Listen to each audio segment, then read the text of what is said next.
Hello geocachers, I'm doing the challenge of the month here. It is to find a scenic view nearby.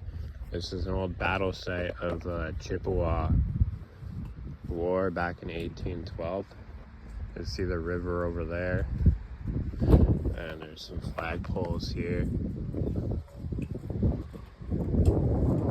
And there's a monument over here. I'll get close for you guys to read it. It's a little windy, so the sound may be off.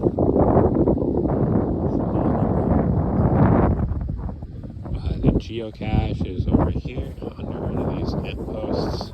It has a scenic view nearby marker, so I just had to lift the skirt. I've already signed it. It's right under here.